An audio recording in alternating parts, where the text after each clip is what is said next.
Well, hey everyone, so we're here for another Storytime episode. I just finished reading the second part of the Zendikar storyline, Race to the Murasa Skyclave, and I have some issues with it. I actually have one really big issue with it, but we're gonna get to it later. Overall, I liked it better than the first part, but I did not like it as much as the bonus episode. That is still the best of the bunch so far for me, at least. We actually get a very good sense of Nahiri's characterization in the beginning, right off the bat in the first paragraph, because we are coming off of her having just fought Nissa for this core, and she's infuriated. But not at the fact that she fought Nissa, or at the fact that this person that wanted to help her betrayed her, really. No, she's mad over the fact that she needed help to begin with, which shows us her arrogance, her pride, and her inability to trust people, really. So she goes off to look for this expedition crew, and we actually have her run into the two people from the bonus story, Akiri and Zareth, as well as the proper introduction of Aura and the introduction of Kaza as the other two members of the party. We have Zareth as the rogue, we have Aura as the cleric, Raza as the wizard, Kaza as the wizard, and we have Akiri as the warrior. I like this. It fits the overall theme of the set, and Nahiri isn't really included with them, so I'm not really going to say that there's two warriors, because I feel like Nahiri is honestly the antagonist, but we're going to get to that in a quick second. This little party dynamic they have going on, I enjoyed it a lot. There's just one thing that I want to take care of real quick before we get over to everything. The way that Aura is characterized in this piece makes him seem like this aloof, wondrous little cleric that's just really hyped about this adventure and is just amazed and wondered at Nahiri's power, at the power of the core, the power of the adventures, the legends surrounding Nahiri. And it's really comedic to me because I hadn't really seen his art yet. I knew his card got spoiled, but I didn't actually get around to actually seeing the card art. And I cannot imagine these lines, this voice that I put in him through my head through this writing in him, at least how he's depicted by both his regular artwork and his showcase artwork. It just doesn't really connect with me. I enjoy Aura the character as he's written. I just don't think he actually fits the visual medium they portrayed him in through the cards. But anyway, that out of the way, let's touch upon Nahiri as the antagonist for this, because I am 100% sure that she is the antagonist. I have nobody else to think of that could be the antagonist. And I have also been informed that the trailer for Zendikar Rising, actually spoils a bit of the ending and a couple of the character deaths. So I have just been avoiding it this entire time, so I want you to listen to this little review and discussion video with that in mind. But Nahiri is very clearly played off as this antagonist with noble intentions, who is just so fixated on this one final end goal that she wants to meet. She wants to resurrect the old Zendikar, the core-filled, prideful Zendikar that she grew up in.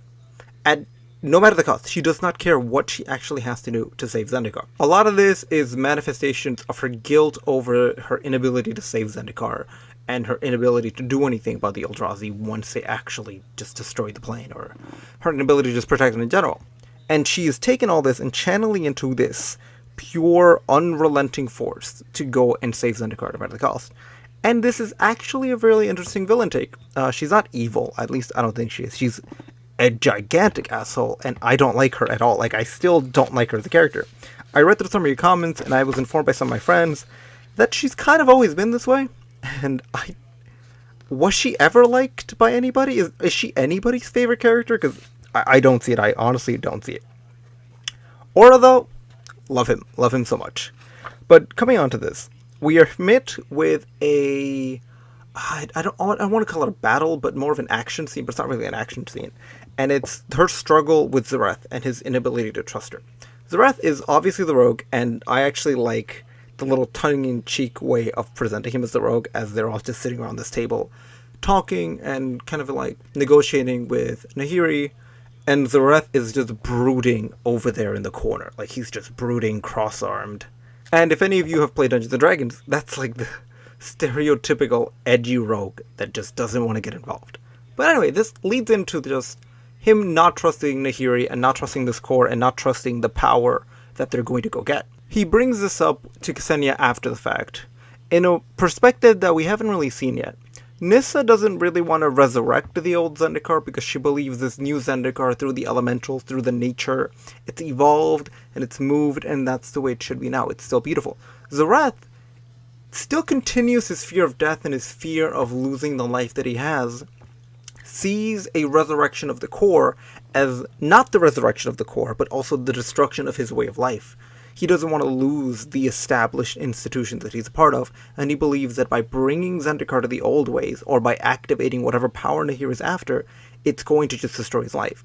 And he says it to her very clearly: there's no room for us in this world, there is just no room for us. And that is a very powerful, good motivation for him to distrust Nahiri. And he tries, I guess. He brings up questions, and it said that he's just like mocking her, not mocking, but he's like bothering her the entire way through, just asking more questions about this core. And while it's placed and framed as him being annoying and kind of like the asshole rogue of the group, it's very believable. You understand why he doesn't trust Nahiri, and Nahiri just doesn't do anything to make this better. She gives a half answer. She just says that she doesn't know when they're going to find it. She'll just know where to go, and it doesn't do anything. And it's brought up again that her power actually just makes Akiri doubt her a little bit, because when she uses the core to stop an attack that would have killed Zareth, they ask the obvious question of where was this during the Battle of the Eldrazi? This could have helped in the Battle of the Eldrazi, and they just gloss over it. Nahiri just doesn't answer, they move on, and they just don't bring it up again, and I don't like that. That's one of the big issues I have with this, is that was a very cutting question. It makes sense. That was a very deep cutting question as to where was this during the Battle of the Eldrazi. And even though Nahir doesn't have an answer, that could be part of the conflict, and they just glossed it over. I don't like that. That's actually my big problem with this. I didn't like that. I didn't enjoy that part of this. But Zareth being a product of this new Zendikar, of this post-core Zendikar, as we're going to call it, and after this Eldrazi attack Zendikar, like, he's surviving. And I believe that is one of the main themes that is going to be present through the rest of the storyline, and it's been present this whole way through. And it's how this plane is a plane of survivors. It's a plane of people and creatures and nature that have survived and endured for hundreds of years, mainly as a result of the Eldrazi being captured within the plane, and after the fact when the Eldrazi were set loose. They have fought, they have died, and a lot of this just, I love it, because even though it hurts and it's like painful that you're watching these people, like when Jace had a conversation with the old lady later on in the storyline. I think she was an old lady. Either she was an old lady or she looked like an old lady. I just knew she had a limp and she was like maimed from the battle. You get to see the aftermath of these big iconic battles. Like, we saw the battle against Nicol Bolas, we saw the Battle of the Eldrazi and Battle for Zendikar. But now we're getting a glimpse into these worlds and these planes after the fact. And it's something that is recently been more of a talking point when it comes to the superhero genre, or just the hero ideology or the hero narrative perspective. And it's how the rest of the people, the non-super people, deal with the aftermath of these battles. The MCU handled this with all of the Spider-Man movies and most of Age of Ultron and the entire Civil War movie, if you've seen them. They deal with the aftermath of these superheroes just going out and fighting and doing these things, and even though they save the planet or they save whatever they're trying to save, the leftover effects of these kind of ripple on even much after the battle, and that is a very good thing to explore in this. We got a slight glimpse of this, with some of the newer cards that were releasing of Ravnigard, of just them trying to rebuild and stuff. That's good, and I enjoy that. You should be able to explore the result of these battles. And I think that's where they're going to take Amonkhet after the fact. And I like how Jace, when he comes in and he sees this plane and the memorials and all of that, it's understandable why he's so taken aback by it, because he comes from Ravnica, and he's been fighting like all the time. He's been in how many multidimensional battles by now? He's fought how many different mind mages? He's just constantly fighting, looking for peace. And in Ravnica, like, yeah, Nicol Bolas wrecked their plane, but they're already rebuilding. It's been a while for Zendikar. Like, it has been quite a while since the Eldrazi fought. Relative to, like, the Nicol Bolas Ravnica fight. And Ravnica, it's just made of war. When you really think about Ravnica, before the Guild Pack, it was just war after war after war. That plane understands that. And it's pretty bad to say, but they're kind of used to that war. They're used to it. They're used to the fighting. They're used to the corruption. They're used to the weird different factions fighting against each other, struggling with each other, where when you look at Zendikar, that big Eldrazi battle, that isn't just a battle for them, that's like the battle. That is the defining battle of that plane. If you look at Ravnica, there's like at least 3 you could look at. You got the Nicol Bolas fight, you have the stuff that happened in the original Ravnica block, and the Return to Ravnica block.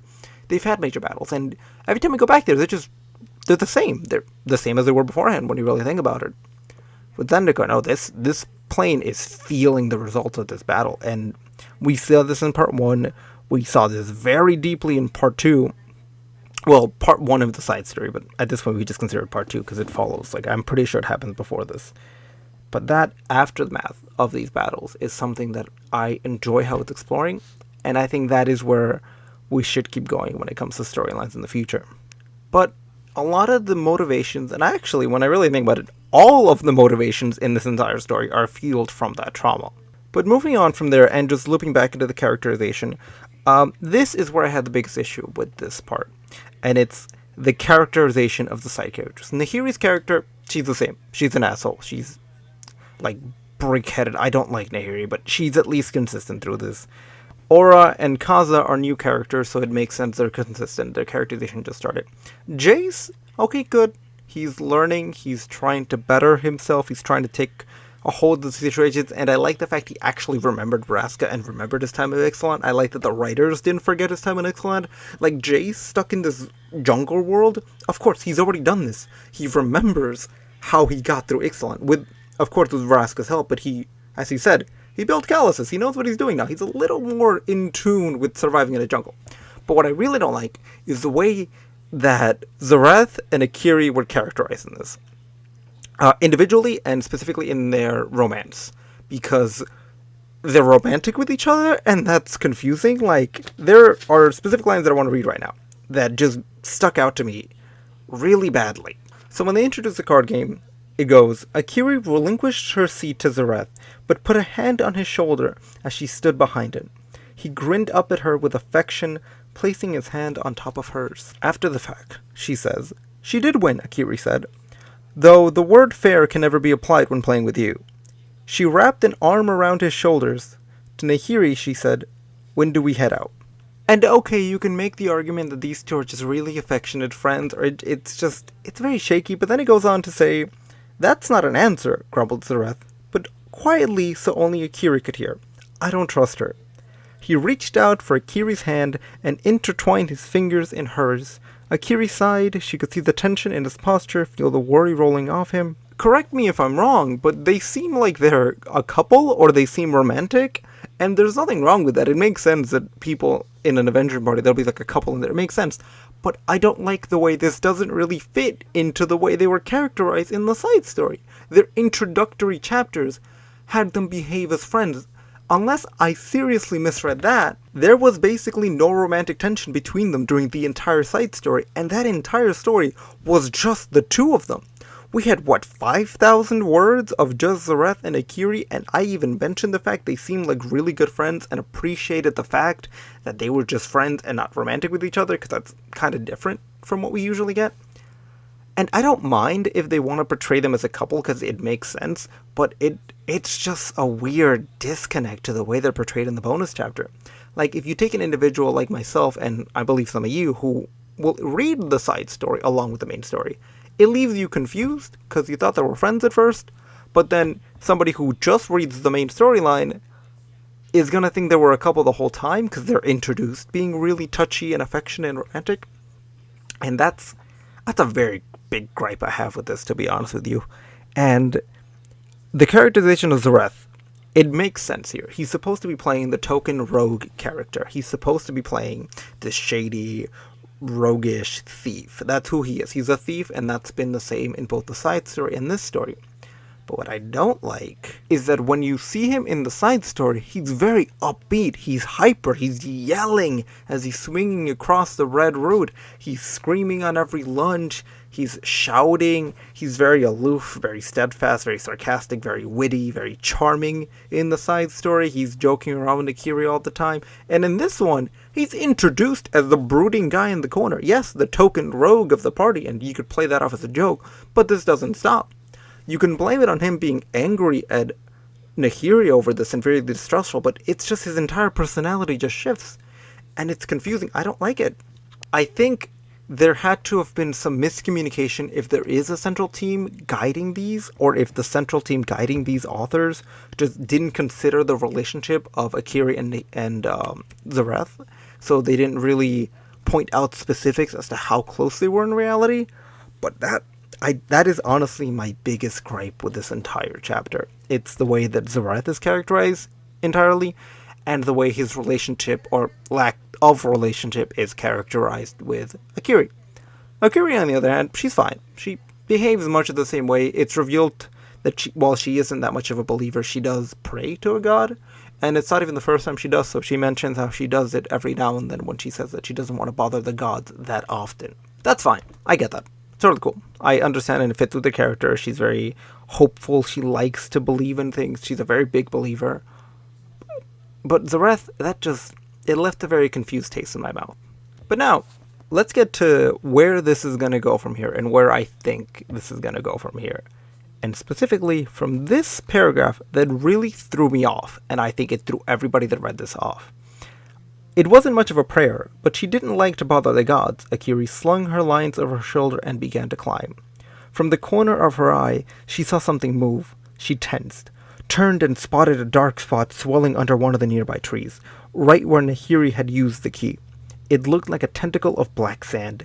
It grew slowly, twisting its way around the trunk, withering leaves, branches, and bark, transforming them into something rigid and unmovable, like stone. Akiri shivered. There were many things in this world she didn't understand, and this was one of them. Quickly, she began to climb. And that right there is gonna be the smoking gun of this entire little story. That black sludge is gonna come back. That's gonna be what the final battle is gonna be about, or that's what's gonna lead into the final battle. I predict that Zareth is gonna betray Nahiri because of course he is. Why wouldn't you? He doesn't want his life ruined. He doesn't really want Zendikar to go back to the way it used to be. He's told flat out, and it's shown that even somebody that knows Nahiri, somebody that trusts Nahiri in the owner of the tavern, even she isn't feeling it that well. But that right there, I predict that's where it's going to go. And Akiri and Zareth are probably going to betray Nahiri, and if the trailer spoiled this, forgive me, but I didn't want to be spoiled by the trailer, and I've been actively avoiding anything regarding it. But that's honestly where I feel this is going to go. But now, let's move on to one of my favorite parts of this entire story, and it's Jace's little chapter, where we get the return of what would Gideon do. And this is more just because I like Jace. I actually enjoy Jace as a character. I don't know if I'd be friends with Jace, but I enjoy his little theatrics through the story. Mainly because I myself am blue-black aligned every time I take the quiz. As much as I'd like to say that I'm Esper, I'm very much blue aligned. Like majority blue. So I get a lot of Jace's little internal monologue struggles. But I like his interaction with the old lady. It shows that even he's hurt by all the battles. Specifically, not himself hurt, but he's hurt by the fact that he has treated everybody else and how he feels guilt over these things. That's enjoyable, but we already covered that earlier. The way that he talks to the innkeeper is a really good scene, because it reminds us how strong Jace actually is. Like, we aren't told that Jace is a powerful mind mage. We're kind of shown that he is, because him peeking into this tavern lady's mind, peeking into her mind, finding out what he wants, it's not a matter of can he do it. It's a matter of him stopping himself from instinctively doing it. Like, if he wanted to, he could have gotten all the information he wanted out of her with absolutely no problem. They were already alone in that back room. He could have just mind magicked his way into her. Even he mentions it himself, but that would be crossing a line for him, and I respect that. But he crossed some lines. He wouldn't have gotten the information that he wanted if he hadn't looked into her mind a little bit. And that is a little more ambiguity that is good to have in your protagonist. I am still on Team Jace. We should get the score off of Zendikar. It's probably doing a lot of damage, and taking it to another plane to study it is probably the right thing to do. Now, whether he should take it to Ravnica of all places right now, probably not a good idea, but taking it somewhere else or some empty plane somewhere, that's probably how you should go about this. That's probably how you should go about any extremely powerful artifacts. But anyway, I like that introduction with Jace. I like the characterization of Jace. And it's funny how we get the fact that Gideon was just such a pillar of morality to them. It really goes to show he is the mono-white character in this entire team, or was the mono-white character in this entire team. But I like that. I am firmly on the boat that Gideon's gonna be the mono-white god, or at least a figment or metaphysical embodiment of Gideon's ideals will become a god on Theros. But yeah, those are my two main predictions. I loved the little J side of this chapter. I overall enjoyed the atmosphere and the world building and the lore that is presented in this chapter. I wouldn't really call it my favorite. It's not.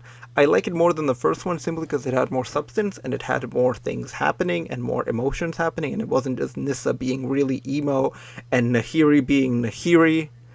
Because God, fuck Nahiri. This had more in it, and I enjoyed that.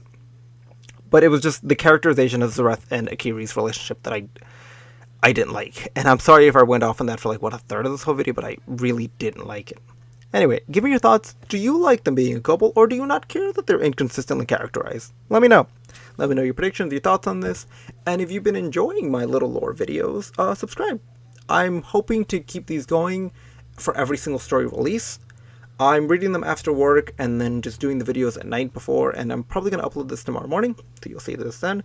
If I can keep this pace going, I would really love your support and you guys telling me how much you liked it. You guys loved the last two. I got so much more engagement, so many comments out of that than any other video I've ever posted, and I love that, and I'm very grateful for you guys. Well, see y'all again. Bye.